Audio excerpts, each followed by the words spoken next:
দুনিয়াতে ভালো ভালো কাজগুলি করবা, আমি আল্লাহ পাক রব্বুল আলামিন তোমার জন্য জান্নাত অটোমেটিক রেডি।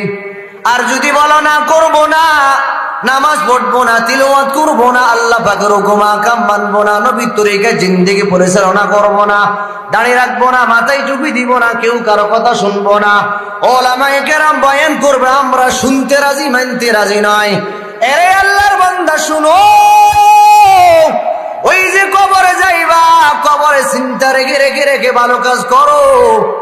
আল্লাহ তাআলা বলে, ইয়া আইয়ুহাল ইনসান মা গররাকা বিরাব্বিকাল কারীম। আরে আল্লাহর বান্দা শুনো, এই যে আল্লাহ তাআলা বলেন ইয়া আইয়ুহান নাস, এই দুনিয়ার মানুষ শুনো, মা গররাকা